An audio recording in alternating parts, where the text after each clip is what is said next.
இன்றைக்கு நம்முடைய கலைஞர் கருணாநிதி நகர் வள்ளலார் சன்மார்க்க சங்கத்தின் சார்பாக தொடர் கூட்டம் நடந்து கொண்டிருக்கின்ற இந்த நாளில் இன்றைக்கு அனுபவ நிலை குறித்து பேசுவதற்காக நான் பணிக்கப்பட்டுள்ளேன்.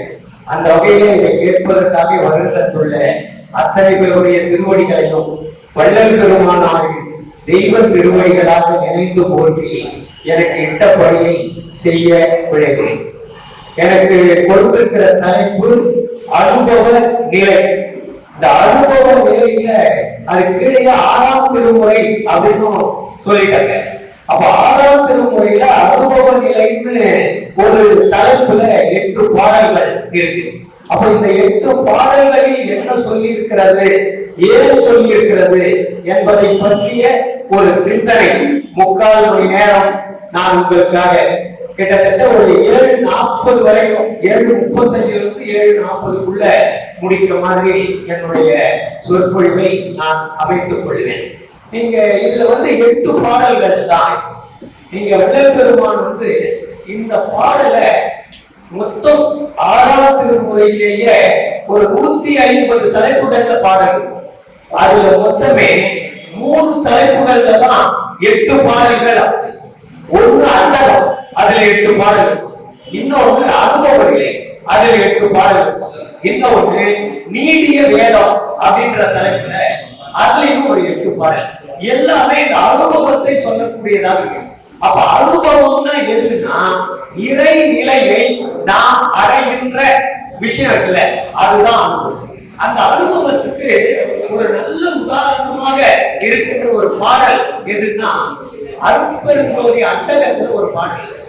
எங்குமாய் விளக்கும் சிற்சபை இடத்தே இது அது என உரைப்பரிதாய் தங்கும் ஓர் இயற்கை தனி அனுபவத்தை தந்து எனை தன்மயமாக்கி பொங்கும் ஆனந்த மோக போக்கியனாய் புத்தமுது அருத்தி என் உலகே அங்கையில் கனி போன்று அமர்ந்து அருள் புரிந்த அருட்பெருஞ்சோதி என் அரசே. அப்ப இது எது அனுபவம்னா தங்கும் ஓர் இயற்கை தனி அனுபவத்தை. எங்க தங்கியிருக்கு? எங்குமாய் விளங்கும் சிற்சபை இடத்தே.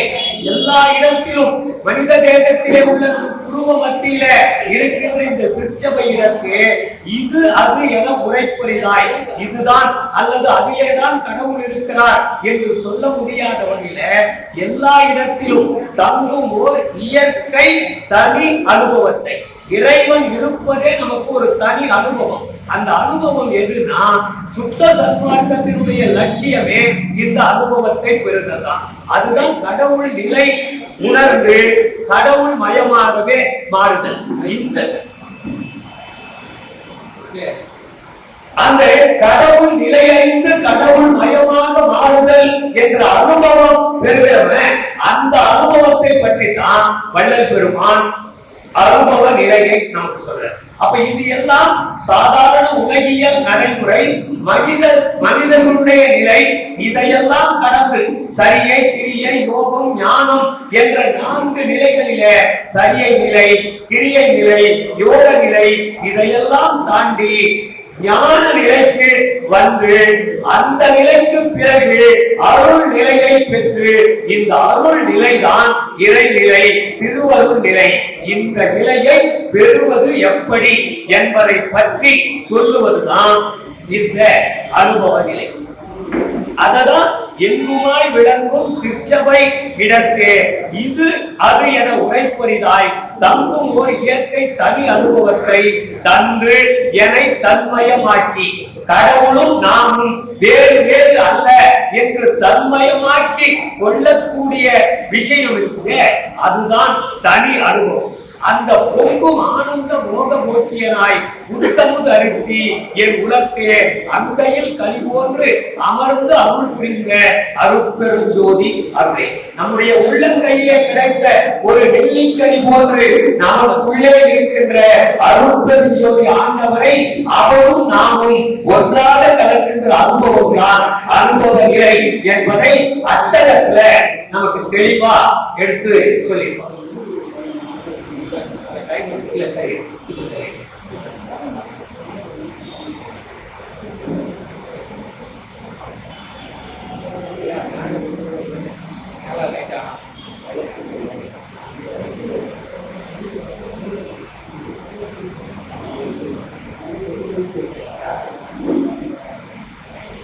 அப்ப நமக்கு அனுபவ நிலைக்கு மூன்றாவது அத்தியாயத்தில் உள்ள அருட்பெருஞ்சோதி அகவலுக்கு அப்புறம் வர அருட்பெருஞ்சோதி அட்டகத்துல ஒரு தெளிவான விளக்கம் அனுபவ நிலைக்கு. அப்ப இந்த அனுபவ நிலை என்பது கடவுளும் நாமும் ஒருவர்கள். கடவுள் நம்மிடம் பலத்தல் அனுபவம் தான் அனுபவ நிலை. அதைத்தான் 8 பாடல்களில அனுபவ நிலையை பற்றி வள்ளல் பெருமான் எடுத்து சொன்னார். முதல் பாடல், நாம் செய்த புண்ணியம் என்னுரைக்கு பொது நன்னியதோர் வாம் செய்த மாமணி என் கையில் பெற்று நல்வாழ்வு அடைந்தேன். ஊன் செய்த தேகம் ஒளி வடிவாக நின்று ஓங்குகின்றேன். தேர் செய்த தெல்லமுது உண்டேன் கண்டேன் மெய் திருநிலையே. இதை எப்படி நாம் இந்த மெய்நிலையை அடைவது, அனுபவ நிலையை அடைவது என்றால், நான் செய்த புண்ணியம் என்னுரைக்கே. அப்படின்னா நான் என்ன புண்ணியம் செய்தேனோ எப்படி இதை வெளியில் சொல்லுவது என்று எனக்கு தெரியவில்லை. அப்படி பொது தன்மையோடு இணைந்து இருக்கின்ற பொது நன்றியதோர் வான் செய்த மாமணி, வான் என்ற வெளியால் செய்த மாமணி, வெளி வேறு இறைவன் வேறு அல்ல, அந்த வெளி செய்த மாமணியாக இருக்கின்ற அருட்பெரும் ஜோதி என்னுடைய கையில் பெற்று நல்வாழ்வு அடைந்தேன், மரணமில்லா பெருவாழ்வை அடைந்தேன். அதை எதன் மூலம் அடைந்தேன் என்றால், ஊன் செய்த இந்த தசைகளால் எலும்புகளால் நரம்புகளால் உருவாக்கப்பட்ட கடவுளால் மாயையினால் உருவாக்கப்பட்ட இந்த தேகத்தை ஒளி வடிவாக மாற்றிக்கொண்டு நின்று ஓங்குகின்றேன்.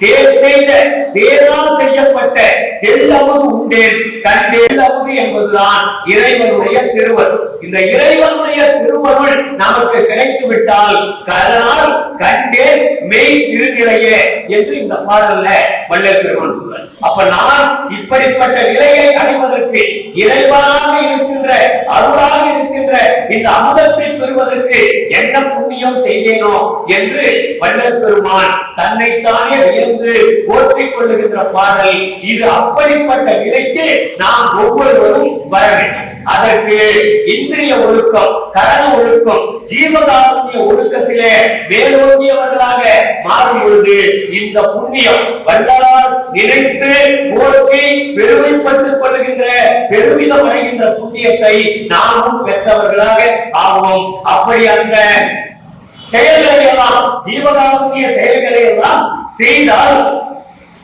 நமக்கு என் கையில் கடவுளையே நம் கையில் பெற்று நல்வாழ்வு அடைவோம் என்பதை குறிப்பதுதான் இந்த பாடலுடைய ஒரு பொருள். இன்னொன்று, அடுத்த பாடல், நான் செய்த புண்ணியம் என்னுடைய பேர் பொது நன்னியதோர். இந்த பொது நன்னியதோடு முதல் பாடலையும் இருக்கும், 2வது பாடலையும் பொது நன்னியதோர் அப்படின்னு இருக்கும். அப்ப நான் செய்த புண்ணியம் என்னுரைக்கே. நான் செய்த புண்ணியத்தை எப்படி சொல்லுவது என்றே தெரியவில்லை. நன்னியதோர், பொது நன்னியதோர் வான் செய்த மாமணி. இந்த பொது என்பதுதான் சாதி சடற்கற்ற சாதி மதம் சமயத்தை எல்லாம் நம்முடைய புத்தியை ஏற்றிக்கொள்ளாமல் சாதி மதம் சமயம் எல்லாம் கடவுள் அருளை பெறுவதற்கு தடையாக இருக்கின்ற தடைகள் என்று உணர்வதற்கான ஒரு பொருள் தான் மெய்ப்பொருள். அந்த மெய்ப்பொருள் தான் இறைவன். இறைவனுக்கு என்று தனியாக ஜாதி கிடையாது, இறைவனுக்கு என்று தனியாக மதம் கிடையாது, இறைவனுக்கு என்று தனியாக ஒரு சமயம் கிடையாது. அப்ப சாதி மதம் சமயத்தை கடந்தவன் இறைவன். நாம் ஏற்படுத்தி இருக்கிற தெய்வத்துக்கு வேண்டுமானால் நாம் நம்மை சார்ந்த ஜாதியை, நம்மை சார்ந்த மதத்தை, நம்மை சார்ந்த சமயத்தை கடவுளுக்குள்ளே நாம் தான் செலுத்தி இருக்கிறோம். அதனால்தான் சாதியும் மதமும் சமயமும் தானா ஆதி அனாதியாம் அருட்பெருஞ்சோதி. கடவுளுக்கு உலகத்திலேயே ஒரு பொருள் தெரியாது, கடவுளுக்கு தெரியாத ஒன்று இருக்குமா? ஆனா ஒன்று இருக்கு, அதுதான் சாதியும் மதமும் சமயமும் காணா ஆதி அனாதியாம் அருட்பெருஞ்சோதி. கடவுளே பார்த்ததில்லை, ஜாதி அவனுக்கு தெரியாது, மதம் தெரியாது, சமயமும் தெரியாது. அதனாலதான் வள்ளல் பெருமான் சாதியும் மதமும் மதமும் சமயமும் காணா ஆதி அனாதியாம் அருட்பெருஞ்சோதி. அப்ப இறைவனால் பார்க்காத, இறைவனுக்கே தெரியாத ஒரு விஷயத்தை மனிதர்கள் கண்டுபிடித்து வைத்துக் கொண்டு கடவுளை அடைய முடியாத வகைக்கு நம்மை நாமே பின்னி பிழிந்து நம் காலை அதனாலேயே கட்டி போட்டுக் கொண்டு கடவுள் அருளை பெற முடியாமல் தவித்துக் கொண்டிருப்பதற்கு காரணம் என்ன என்றால், கடவுளுக்கே தெரியாத ஒரு விஷயத்தை நாம் கையில் எடுத்துக் கொண்ட காரணத்தினால்தான். அதைதான் வள்ளல் பெருமான் சாதியும் மதமும் சமயமும் காணா, கடவுளே பார்க்காத ஒரு விஷயத்தை நாம் அதற்குத்தான் முக்கியத்துவம் கொடுத்துக் கொண்டிருக்கிறோம். அப்ப எதற்கு முக்கியத்துவம் தரணும்? கடவுளுடைய அருளை பெறுவதற்கு முக்கியத்துவம் தரணும். ஆனால் கடவுள் அருளை பெறுவதற்கு தடையாக இருப்பதற்கு நாம் கடவுள் பெயராலேயே முக்கியத்துவத்தை செய்து கொண்டிருக்கிறோம், முக்கியத்துவத்தை கொடுத்துக் கொண்டிருக்கிறோம். அதனால்தான் கடவுள் அருள் நமக்கு கிடைக்காமலே தள்ளி போய் கொண்டிருப்பதற்கு காரணமே கடவுளே காணாத ஒரு விஷயத்தை நாம் கண்டுகொண்ட காரணம்.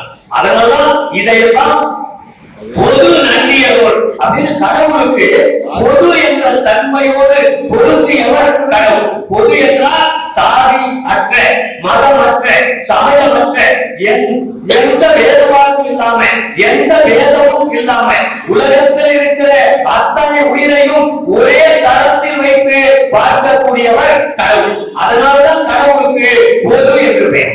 மீதி எந்த மதத்தை சார்ந்தவர்களும், எந்த சமயத்தை சார்ந்தவர்களும், எந்த சாதியை நாம் முன்னிறுத்திக் கொண்டால் அங்கே பொதுத்தன்மை அழிந்து போய்விடுகிறது, ஒருமை இல்லாமல் போய்விடுகிறது.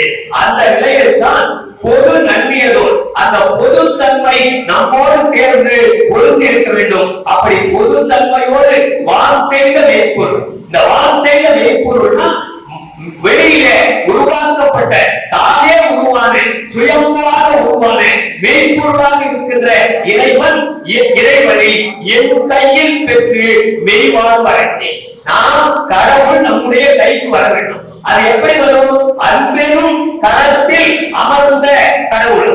அன்பான கரமாக நம்முடைய இருந்தால், பொதுவான கரங்களாக இருந்தால், எல்லோருக்கும் உதவி பெறக்கூடிய பொருளாக இருந்தால், வேதமே இல்லாத நிலையிலே இருந்தால் அந்த கரத்திலே கடவுள் அகப்பட்டுக் கொள்வார். அப்படி வான் செய்த பொது நன்றியதோர் வான் செய்த மெய்ப்பொருள் என் கையில் பெற்று மெய் வாழ்வு அடைந்தேன். அப்ப கடவுளை நாம் நம்முடைய கையிலே பெற வேண்டும் என்றால் பொதுத்தன்மைக்கு வந்தாக வேண்டும். பொதுத்தன்மை இல்லை என்றால், அன்பு இல்லை என்றால் நம்முடைய கைக்கு கடவுள் வரமாட்டார். கைக்கு கடவுள் வரவில்லை என்றால் அருள் கிடைக்காது. அப்ப என் கையில் பெற்று வள்ளல் பெருமான் அதனால்தான் அவருக்கு சாதி, மதம், சமயம் இதையெல்லாம் கடந்தவராக வள்ளல் பெருமான் விளங்கிக் கொண்டிருந்த காரணத்தினால் அவருடைய கரத்திலே அமர்ந்த கடவுளாக அருள் பெருஞ்சோதி இருந்த காரணத்தினால் அவருக்கு மரணமில்லா திருவாழ்வு சித்தி பெற்றது.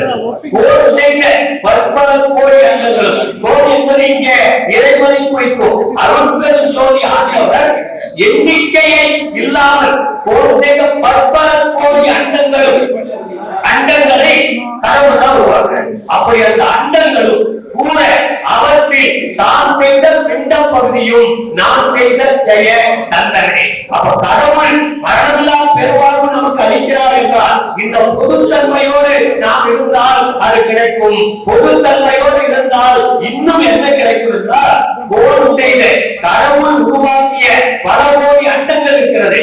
அந்த பிண்டங்கள் நம்மை போன்ற உயிரினங்களும் இருக்கிறது. இப்படி கோடு செய்த பல கோடி அண்டங்களிலும் அவற்றிலே உள்ள நம்மை போன்ற உயிரினங்களான பிண்டங்களும் இருக்கிறது. அதை கடவுள் செய்தால், கடவுள் செய்த அந்த தன்மையை நமக்கு கடவுள் கொடுக்கிறார். எப்படி கொடுக்கிறார் என்றால், கோடு செய்த பற்பல கோடி அண்டங்களும் கூட அவற்றில் தான் செய்த பிண்ட பகுதியும் நான் செய்ய தந்தனே.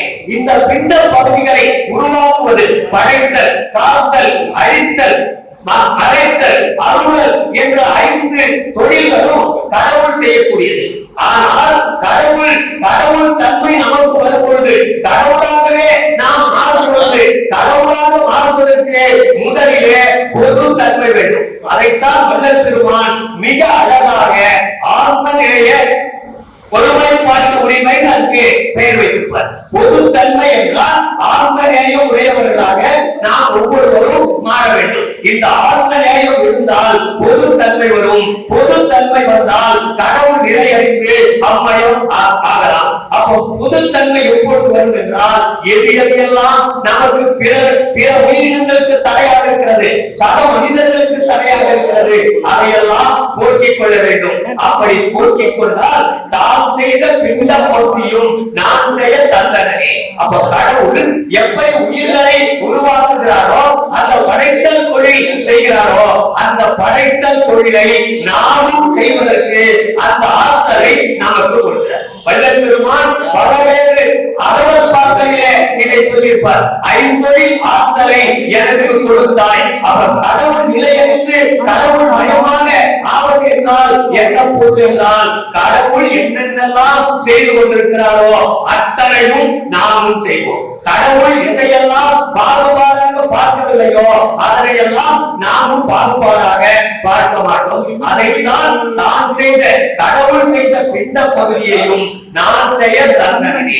அப்ப நான் செய்வதற்கு நான் யார் யார் கடவுள் நிலையில் அம்மயம் ஆகிறார்களோ அவர்களுக்கு படைத்தல் தொழில் செய்வது. படைத்தல் தொழில் மாத்திரமல்ல ஐந்தொழிலும் செய்யக்கூடிய ஆற்றல் அந்த நிலைக்கு வந்து விடுகிறது என்பதை கூறுவது இந்த பாடல். இன்னொன்று திருநிலை பெற்றனர். திருநிலை என்பது இருப்பதிலேயே ஒரு உயர்ந்த நிலை, அதுதான் கடவுள் நிலை. அந்த திருநிலையை நான் பெற்றிருக்கிறேன். அம்பலத்தான் அருள், அம்பலத்தான் என்கின்ற அருள் பெருஞ்சோதி ஆண்டவருடைய அருள் மெல்லமுது உண்டு உருநிலை பெற்றனர். கடவுளுடைய அருளை நான் பெற்று இந்த மனித தேகத்தை பெற்று இங்கே வந்திருக்கிறேன். இங்கே வந்த பிறகு ஒன்றே சிவம் என ஓங்குகின்ற பெருநிலை பெற்றனர். முதல்ல திருநிலை பெற்றனர். கடவுளுடைய அருளை பெறுவதற்கான அந்த நிலையை பெற்றனர். அதற்கு பிறகு அம்பலத்தான் திரு அம்பலத்திலே இருக்கின்ற அருள் பெருஞ்சோதி ஆண்டவருடைய அருள் பெருந்தமுதை உண்டு.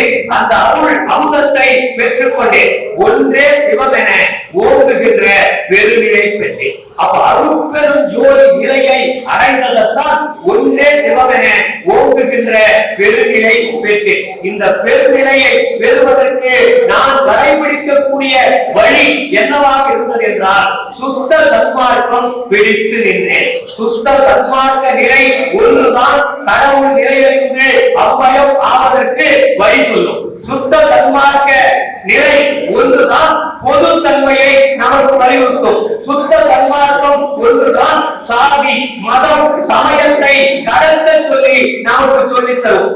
சுத்த சன்மார்க்கம் ஒன்றுதான் கடவுளை தேடி நாம் போக வேண்டியதில்லை, கடவுள் நம்மை தேடி வரவைக்க முடியும் என்பதை எடுத்து சொல்லும். அப்போ இந்த சுத்த சன்மார்க்க நிலையை நான் பெற்ற காரணத்தினால்தான் சுத்த சன்மார்க்கம் பிடித்து நின்றேன். நின்றேன் என்றால் அதை கடைபிடித்து யாரும் குறை சொல்ல முடியாத நிலையிலே நான் கடைபிடித்தேன் என்ற பொருள். நின்றே கற்க கசடர கற்பவை கற்றபின் நிற்க அதற்கு தகை.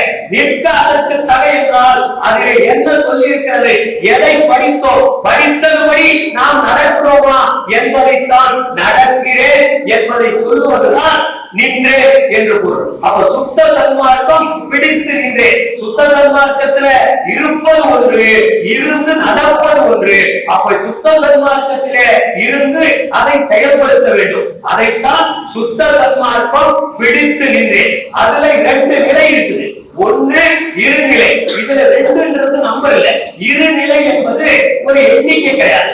இருநிலை முன்னிலை. நீங்க வேற பாடல்களாக இருந்தால் இருநிலை என்றால் இரண்டு விதமான நிலை, முன்னிலை என்றால் மூன்று விதமான நிலை என்று பொருள் கொள்ள வேண்டும்.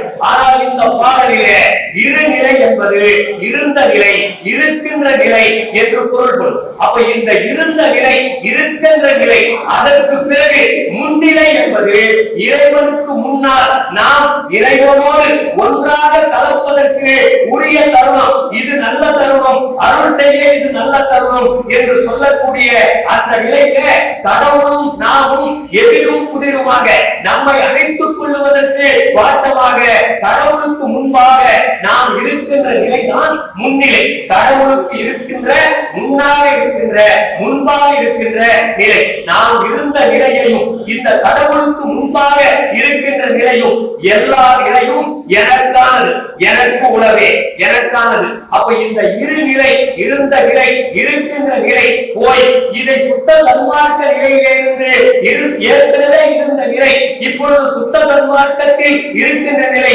இது எல்லாம் மாறி கடவுளுக்கு முன்னால் இருக்கின்ற நிலையை எனக்கு அளித்திருப்பது எது என்றால் சமரச சுத்த சன்மார்க்க நிலைதான். இந்த நிலைதான் இறைவனோடு இரண்டர கலக்கக்கூடுவதற்கு வழி சொல்லுகின்ற நிலை. உலகத்திலே வேறு எந்த நிலையும் கடவுளோடு இணைந்து கடவுள் மயமாக ஆகலாம் என்று ஒருவரும் உலகத்திலே சொல்லியது கிடையாது. எல்லோரும் திருவடியை அடைதலை பற்றி சொல்லியிருப்பார்களே ஒழிய கடவுளோடு ஒன்றாக கலத்தலை வள்ளலார் மட்டும்தான் நமக்கு சொல்லியிருக்கிறார். அடுத்தது 4வது பாடல். எத்தனை நான் குற்றம் செய்தும் பொறுத்தலை, நான் எத்தனை குற்றம் விளை பொறுத்தல் உனக்கு இயல்பு, என்னுடைய குறைகளை களைந்து என்னோடு நீ இணைய வேண்டும் என்று வள்ளல் பெருமான் கடவுள்கிட்ட கேட்பார். அப்படி அது மாதிரிதான் நம்ம சுத்த சன்மார்க்கத்துக்கு வருவதற்கு முன்பாக சுத்த சன்மார்க்கத்திற்கு வந்த பிறகு எத்தனை குற்றம் நாம் செய்திருந்தாலும் இந்த சுத்த சன்மார்க்கத்துக்கு வர்றதுக்கு முன்னாடி குற்றம் பண்ணா அதுல நம்ம சிந்திக்கிறதுக்கு வாய்ப்பே இல்லை. சரியா தவறா சிந்திக்க மாட்டோம். ஆனால் சுத்த சன்மார்க்கத்துக்கு வந்துவிட்ட பிறகு ஒரு சிறிய குற்றம், ஒரு சிறிய தவறு செய்தால் கூட நம்முடைய மனது உறுத்தி கொண்டே இருக்கும். இப்படி செய்து விட்டோமே என்று அந்த உறுத்தல் வருகின்ற அந்த தன்மை சுத்த சன்மார்க்கத்தினால் வருகிறது. அப்ப உடனே அதை நாம் மாற்றிக் கொள்வோம். அதனால்தான் வள்ளல் பெருமான் இந்த குற்றம் ஏதாவது இருந்தால் ஞான அறிவினால் மாற்றிக்கொள்ள வேண்டும், ஞான அறிவினால் தடுத்துக் கொள்ள வேண்டும் என்றார். குற்றம் செய்வது நம்முடைய இயல்புதான். ஆனால் அதே குழப்பா இருந்தா அது நம்ம வேற மார்க்கத்தில் இருக்கிறோம் அர்த்தம். சுத்த சன்மார்க்கத்தில் இருந்தா ஒரு சிறிய தவறு செய்தால் கூட நம்முடைய மனம் காட்டி கொடுத்து விடும். நம்முடைய மனம் அதற்கு ஒரு பெரிய தண்டனையை நமக்கு கொடுத்து விடும். அதை நினைத்து பார்த்து அந்த தவறை செய்யாதவர்களாக நாம் மாறிவிடுவோம். அதைத்தான் வள்ளல் பெருமான் எத்தனை நான் குற்றம் செய்தும் பொறுத்தலை, என்னை நின்பால் வைத்தலை, என்னை உன்னுடைய பக்கத்திலேயே உன்னுடைய அருகிலேயே உன் பக்கத்தில் என்னை வைத்துக் கொண்டாய், உள்ள மகிழ்ந்தனை. எப்படி கடவுள் உள்ள மகிழ்வார் என்றால் கடவுளை போன்றே நம்முடைய செயல்பாடு இருந்தால் வள்ளல் பெருமான் சொல்றார்